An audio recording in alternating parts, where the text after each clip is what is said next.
Passionate naman o talaga din siya.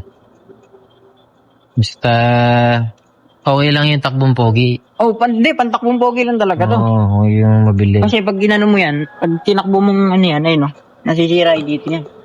Sobrang baba. So yun po guys, stop po muna natin. Just a heads up lamang po ang pag-uusapan po natin sa video na ito.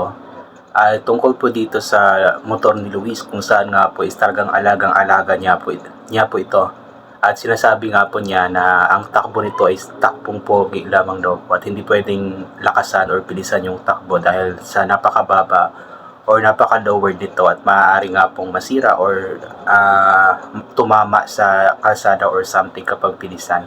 So yun nakakatuwa lamang kasi alam mo yun si Luis kasi maalaga po siya sa kanyang mga gamit, especially dito sa motor niya na talagang in-upgrade pa niya. At yun, panoorin po natin yung kabuuan ng clip na ito. Yun, pogi ah. Wow! Pogi ah. Ito Hindi pa po natin na re-review yung ano nila. Ano ba na, wala pang review. Tita Pat. First game, panalo Tita Pat. Wow. Danoa. Yun ang ano. Yun, literal na. Bukas. Wait lang. Nakita niyo yun guys, talagang napakaganda ng ng lugar nila Tekram ba. Alam mo yung napakaganda, napaka-greeny, yung maraming mga green sa paligid ba, which is mas aliwala siya tignan.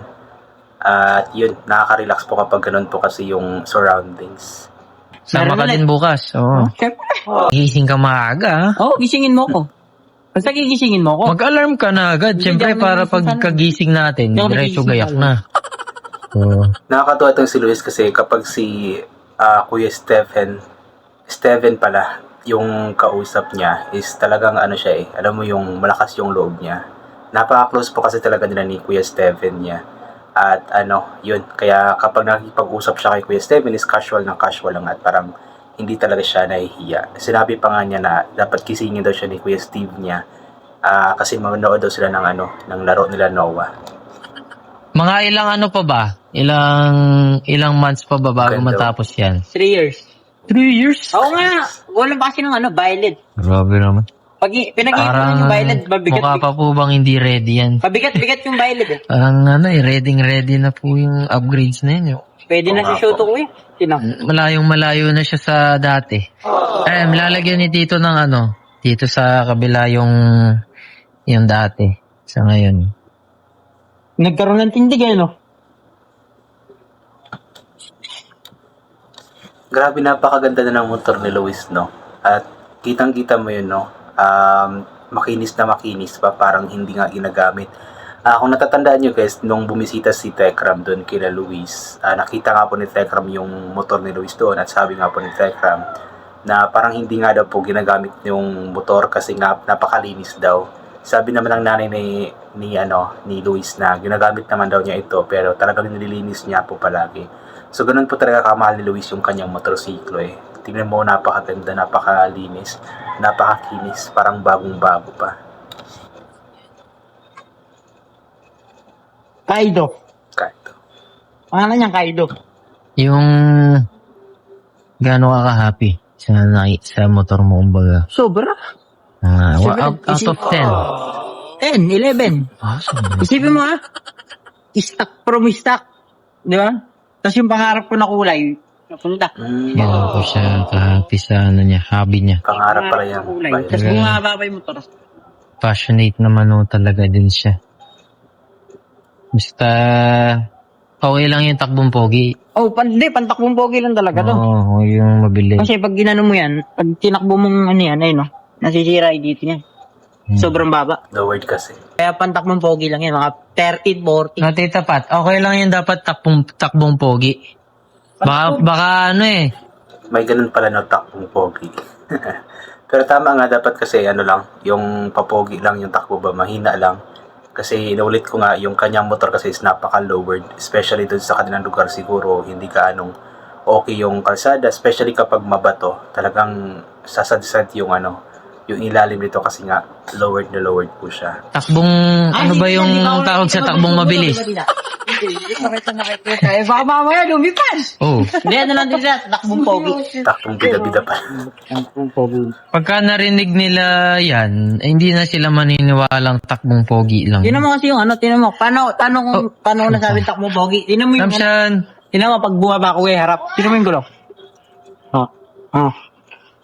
Pag bumaba. Sa sunset. Ramshan, you say hi. Hi. Where are you going ba?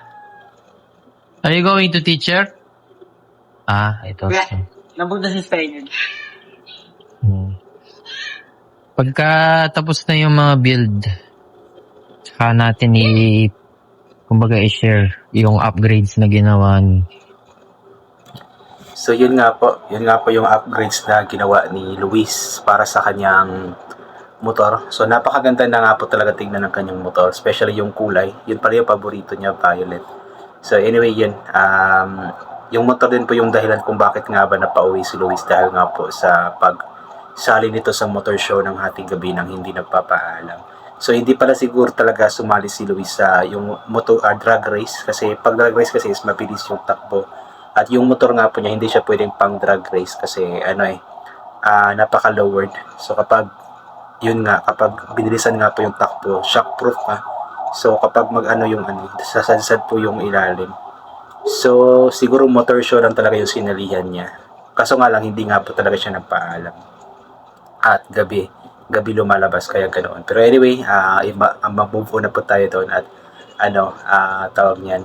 Ipag-pray na lamang po natin na hindi na mangyayari pa yung ganoon at yun nakakatuwa lamang talaga itong si Luis kasi talagang maalaga siya sa kanyang mga gamit, especially itong motor niya. Talagang in-upgrade niya ito ng in-upgrade at kahit na nasa kanila na siya ngayon, nakauwi na siya, ay ganun pa din po yung pag-aalaga niya sa kanyang motorsiklo. Napakalinis pa din, napakakinis pa din, parang bago-bago pa din daw talaga sabi ni Tekram. Ayan. So yun, I think hanggang dito na lamang po itong gagawin ko na reaction video. So thank you so much po sa lahat ng mga palagi bumabalik sa aking YouTube channel.